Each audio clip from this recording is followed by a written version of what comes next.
Welcome to the Imperial Brickz YouTube channel. It's Nixter here, and in this series, I am collecting all of the playable characters in LEGO Star Wars The Complete Saga video game.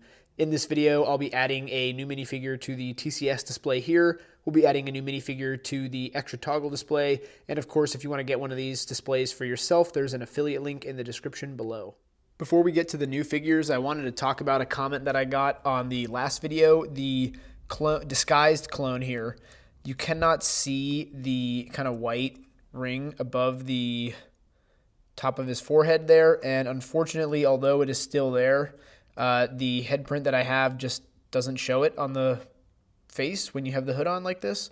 So that's just the reality of custom pad printed minifigures. Hopefully in the future I'm able to get my hands on a better or more accurate one where you can see the little bit of white sticking through above the forehead. The character we're going to be adding to the extra toggle display today is not much of a minifigure, but more of a giant blob figure.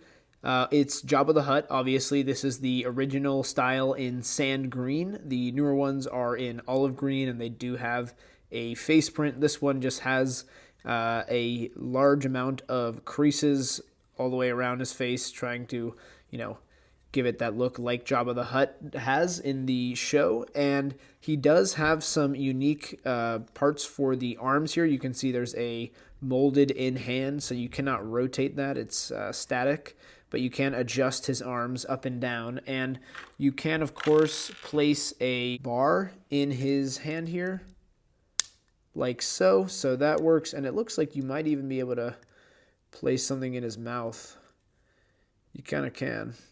Which is kind of interesting. I noticed that a second ago. But yeah, so here's Jabba. Of course, we also have a unique piece for the tail here. I don't think this was used in any other sets or for anything else because it's pretty specific to Jabba the Hutt. But you can adjust the tail. You can try to make him be almost longer, like with the tail fully splayed out. But we'll probably put it in the display like this.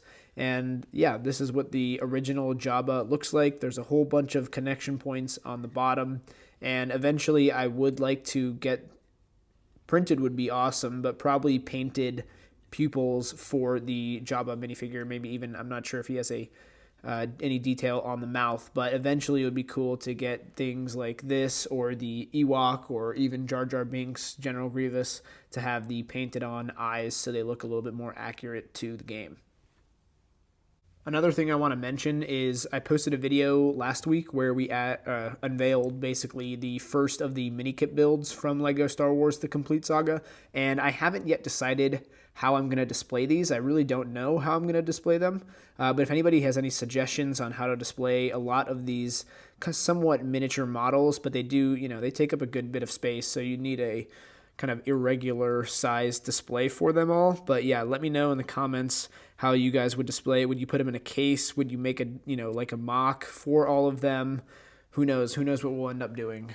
The character we're going to be adding to the TCS display today is this Boushh Leia from Coruscant Customs.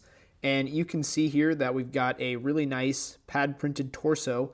It's definitely not perfect, but it's pretty good, and it's the best I've seen for this minifigure so far. We got really nice detail for the belt going across the chest there. We've got the buckle down there, really nicely detailed. Another buckle on the belt below that, and some armor plating at the top of her torso. And I believe this is even a custom printed head. I've got an official Lego Leia right here, and you can see that there definitely are some differences. And one thing I want to point out is it almost looks like the right side or her left of the eyebrow didn't really catch those details of the the eyebrow kind of hairs, or maybe they are eyelashes, I don't know.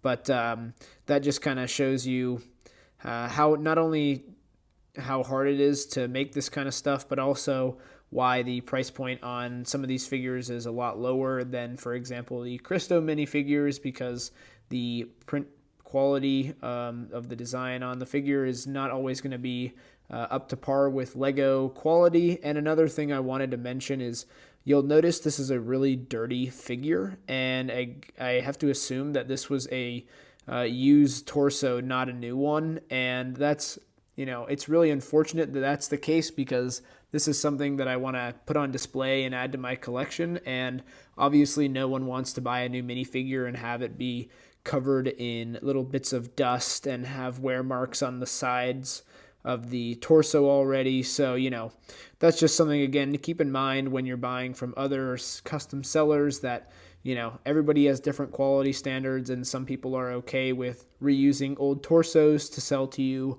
on a new minifigure. And of course, again, not saying that they're for everybody, but the Cristo minifigures at their price point, you would never have any kind of issue like that.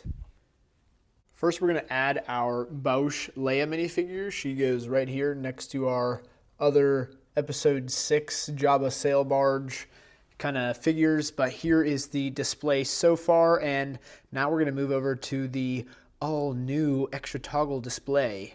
And here it is in all its glory. Display number 2, courtesy of Shop Pop Displays. They did send this to me for free, and I will be probably, by the time this video comes out, my full review on a display from these guys will already be posted on the channel. But this is the same size, so it's the same width, 24 figs across, except for, of course, I skipped the outermost rows, and then this one is obviously only 4 rows across, so I skipped the outermost columns, excuse me. And you can see we've got the extra toggle characters that are in the display so far here, starting with the actual extra toggle characters along the top. We're missing the Imperial engineer right there, and then we'll try to get the Rebel one as well. And then we've got the 4 minifigures that we've added so far from cutscenes, or from that guy's from a level, and then this guy, of course, is Ur the bartender. So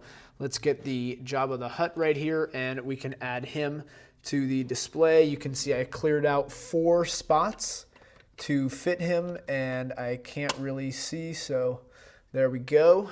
Jabba the Hutt is now in the extra toggle display, and those are all the extra minifigures we have so far. I anticipate maybe getting close to filling up the first 2 rows at the most, and then I was thinking we'll use the bottom 2 rows to fill them in with either the Minikit builds if they fit, or other Lego Star Wars related brick built things. That's going to conclude today's video. Thank you so much for watching. Of course, if you enjoyed, be sure to leave a like, subscribe for more, and of course, go check out ImperialBricks.com for all your official Lego Star Wars minifigure needs.